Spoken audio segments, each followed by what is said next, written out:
Sean here. Today I'm teaching the core essentials of paddleboarding. So learning how is part of our objective, but knowing why we do it, that's your motivation. Because some of the best places can't be reached on foot. They open up only when you step onto a paddleboard. Comprehending where this new tool can take you will open up broader horizons, and that's our goal. You can glide across waters no boat can enter, rest on a quiet, remote shoreline, hidden from everybody just to have a snack with a view, or discover epic hidden gems that most people will never see in their life. Now that you know the why, let's get started. We are featuring the startup lesson at the North Star Beach in Newport Beach. This has public access to Back Bay with free parking to all. Restrooms can be found on the left side of the Newport Aquatic Center and Club. This club caters to rowing enthusiasts and offers many other water sport equipment and activities through membership. I'll leave a link for more information. I will be going over 7 core essentials to make your first day of paddleboarding a success. Number 1 is to set up your board and paddle. Once it's laid out, connect the pump tube to the back valve. Once it's secure, you're ready to start pumping. This valve I'm pointing to, leave in at the beginning before you start pumping. Then go ahead and continue to pump until you get it almost full. It will start to get really hard. I took off my shirt because I started to get hot. Keep checking the valve. When you're near the green, it's about time to undo that valve. Twist it to the left, remove it, and now it will pump down but not up, and that makes it easier to complete the full fill. Once you're done, disconnect the hose, put on the seal, and you're good to go. I have an 11-foot by 34-inch by 6-inch paddleboard, very stable and wide and great for 2 people. Next is your fins. The fins must face towards the back of the tail of the board, where the curve is facing my knee. Secure each fin with a little tab that goes through the back and make sure it clicks and you can hear it snap once it's in. In the front of your board, sometimes they'll have an attachment that you can hook up a camera. These attachments are extra. You'll have to purchase them separately, but once they're in, you can hook up a GoPro or an Insta360. I hooked up my Insta360 X4 so I could get some really good shots looking up or down depending on how you tilt the camera. It's up to you. Securing your paddle may seem like a small thing, but every time you stop to take a rest in open water or a river, make sure it's secure or you gotta paddle back like a surfer. It can be quite tiring. Very important. This leash will secure the board to your leg in open waters. If you should fall off and there's a heavy current or wind, you could lose the board. If these visuals are not enough, please check your manual and make sure that the knot is tied right. It is important. The leash is attached to your ankle just like a surfboard or a boogie board.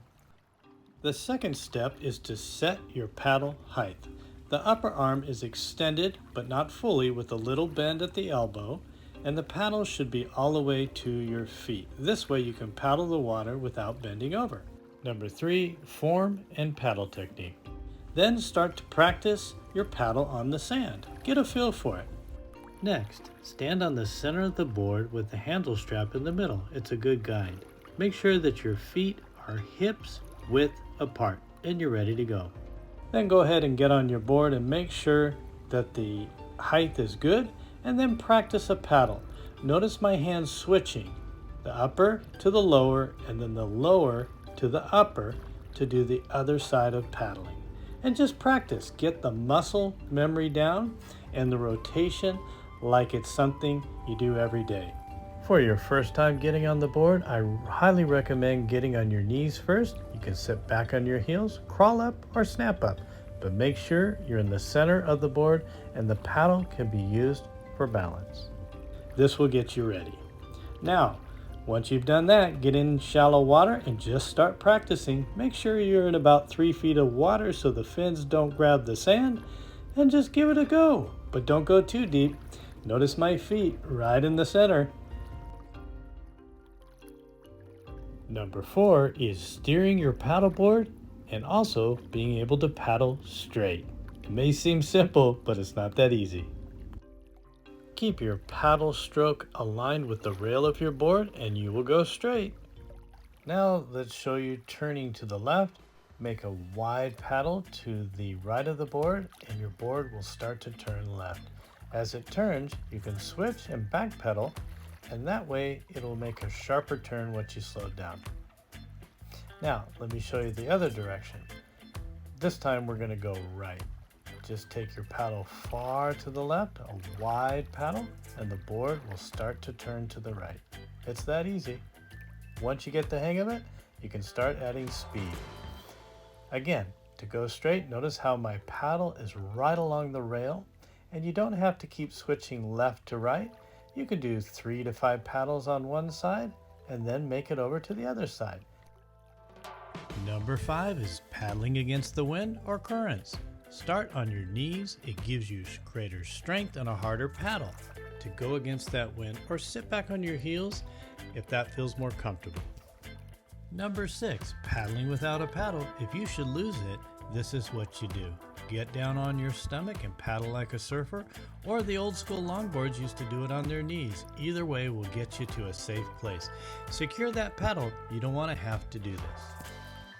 So when you're done practicing and it's time to come in, make sure that you have your paddle ready to step off the board as your balance. It'll give you security. Or if you want to, as a beginner, come in on your knees, which is more stable and easier. And either way, you get the job done. We bought this board to go tandem, and many people usually ride in the front who go for the ride, but we want to show you another version. Heidi sat in the back, and that way the paddle drips don't drip all over you while the person paddles.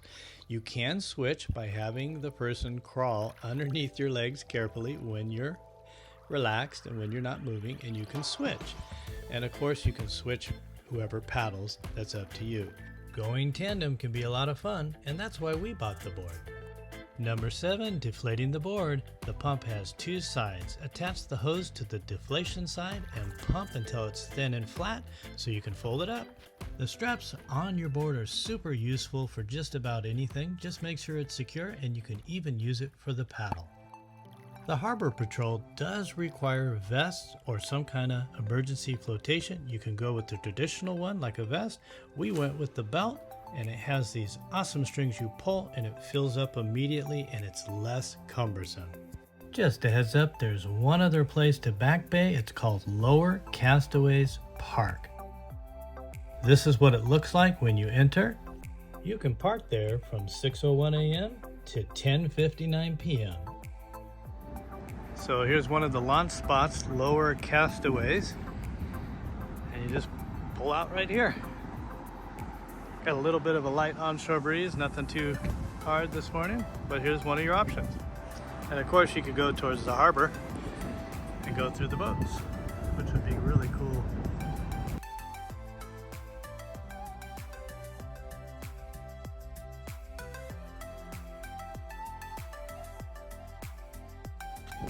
So this is another beautiful launch spot at the Harbor Patrol for Newport Beach. Okay, but this is a great spot.